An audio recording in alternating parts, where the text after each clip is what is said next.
हिंगोलीचे पालकमंत्री झिरवळ यांचा जलेश्वर मंदिरात स्वच्छता उपक्रमात सहभाग।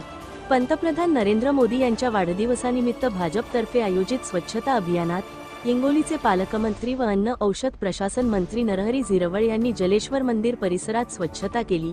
यावेळी आमदार तानाजी मुटकुळे, जिल्हाध्यक्ष गजानन घुगे, माजी जिल्हाध्यक्ष फुलाजी शिंदे, श्याम खंडेलवाल, संजय ढोके, उमेश नागरे, युवा जिल्हाध्यक्ष शिवाजी मुटकुळे आणि भाजप कार्यकर्ते मोठ्या संख्येने उपस्थित होते। हिंगोली लाईव्ह साठी चंद्रकांत वैद्य।